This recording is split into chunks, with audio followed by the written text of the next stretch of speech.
लाला जी था सेठ धनी, उसने अपने मुनीमों से एक दिन अपनी टोटल संपत्ति का, सारी संपत्ति का टोटल करवाया कि कितनी संपत्ति होगी। उन्होंने बताया जी इतनी होगी, मेरी कितनी पीढ़ी इससे निर्वाह कर सकती है। उन्होंने बताया कि जी आपकी 5 पीढ़ी तो बैठा खा सकती है, इतनी संपत्ति आपके पास धन है। अरे भले आदमियों, फिर छठी क्या खाएगी?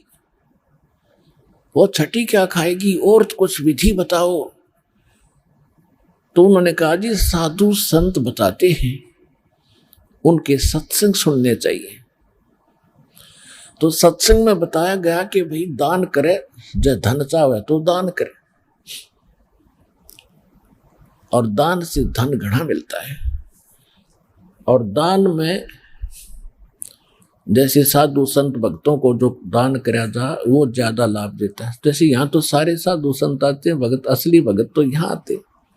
फिर भी जो भी जैसा मालिक के नाम पर कहीं के जंगलों में झोपड़ियों में बैठे थे साधु भक्त, तो पिछले संस्कारी होते, पिछले पुण्य उनको प्रेरित करते हैं, तो वो कहीं ना कहीं बैठ कर राम राम करते ही रहते हैं। लेकिन भविष्य का चार्जर उनके पास है नहीं, पिछले पुण्य उनके पास है, जिस कारण से प्रेरित होकर के इतना बड़ा फैसला लिया, जंगल में बैठे या कहीं भी कोई साधना कर रहे हैं। तो उनके पिछले पुण्य ही वहां फल रहे होते हैं। एक आधे को आशीर्वाद दे दे, उन्हें लाभ हो जाए, उसको रोटी मिल जाए, ऐसा चल रहा था इनका काम। तो एक साधु था और पति पत्नी थे, दोनों वहां रहते थे। उनको मालूम था यहाँ भक्त हैं। तो उस लाला जी ने क्या किया, सेठ ने सभी मुंशियों को कहा कि नौकरों को साथ लो और आसपास जितने भी साधु संत हैं सबको आटा दे आओ, किसी को जो मांगे खांड दावल चाल सब ले जाओ और दे के आओ। अब देते हुए आ रहे थे, उस भगत के यहाँ आए। उन्होंने कहा कि ले भगत जी, हमारे लाला जी ने आपके लिए एक सीधा भेजा है, यानी आटा चावल खांड नमक आदि दाल आप ले लो। उसने अपनी पत्नी से कहा कि देखना कितना सामान अपने पास है। उसने कहा जी शाम का है, दिन में गई थी, शाम का हमारे पास है। शाम का है? कहा जी। उन्होंने कह दिया भी हम नहीं लेते, हमारे पास शाम का सामान है।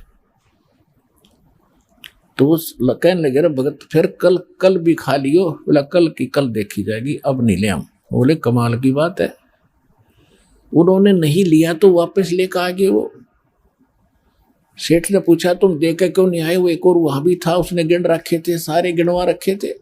उन्होंने कहा जी उन्होंने ये नहीं लिया। क्यों नहीं लिया? उसने ये कहा कि शाम का तो है, सुबह का भगवान और देगा, आप देगा, हम टेंशन नहीं लिया करते। अब उस लाला जी का सिकरो घूमया फिर दिमाग का, अरे तेरा गजब हुई हो, मैं तो छठी पीढ़ी का ठेका ले रहा हूं, सुबह की भी परमात्मा पर छोड़ दी। वहां से चलकर वहां आया, उसने पूछा कि भाई आप ऐसा निर्णय क्यों ले रहे हो, भूखे मरोगे? भूखे? वो कहने लगे भूखे मरा करें वो जो भगवान पर विश्वास नहीं करते, और हमें भगवान आगे से आगे देता। उसने क्योंकि ज्ञान सुन रखा था, लाला जी को बैठा लिया। कहते माँ के पेट में जब आप थे किसने चिंता थी तेरी? हाँ यह तो बात सही है। जब आप माँ के गर्भ से बाहर आए, आपका दांत नहीं थे, आप रोटी चावल आटा नहीं खा सकते थे, और उससे पहले आपकी माँ के स्तन में दूध भी नहीं था, हक नहीं था। बाहर आते ही बालक कितना चिंतित है, आपको अमृत दूध पिलाया। और अब तू ठेकेदार हो रहा छठी पीढ़ी का, तेरी बुद्धि भ्रष्ट होगी लाला जी। और गधे की योनि में जागा तू। तेने बोला जी के करूं मैं, तो मेरे गया के करूं, कोड इकट्ठा कर लिया तने, पाप का भागी तू होकर खाएंगी तेरी पीढ़ी। वो अपनी किस्मत साथ लेकर आएंगी, तेरे भरोसे नहीं है। अब क्या करूं मैं, तो मेरे गया में बोला इसने बांट दे, धर्म कर दे, तेरी जान बचेगी। तब उस लाला जी ने वो भंडारा शुरू किया, धन भी नहीं बचेगा तेरा। तो कहने का भाव यह है पुण्यात्मा, हम तो बहुत लंबा चौड़ा हिसाब लाए बैठे हैं, एक पल का भरोसा नहीं। देखो अंत में आपने इस स्थिति में आना पड़ेगा, और जिस स्पीड पर आप चले इसका कोई अंत नहीं।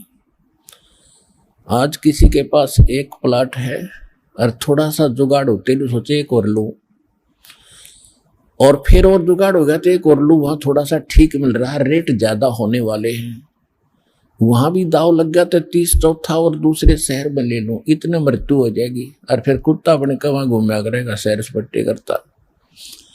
यह बात आपने याद रखनी पड़ेगी, 101% सत्य है। अब जो आपको दास ने परमात्मा की वाणी सुनाई थी कि सुरपति दुखिया भूपति दुखिया अरे रंग दुखी बपरीति हो। अब सुरपति देवताओं का राजा इंद्र बहुत दुखी, इसका इतिहास पढ़ के देखियो इंद्र का पुराणों में। कहते हैं एक बार एक ऋषि ने इसको श्राप दे दिया इंद्र को, उसका स्वर्ग उजड़ गया और इंद्र मांगता फिर जंगल में धक्के खा रहा।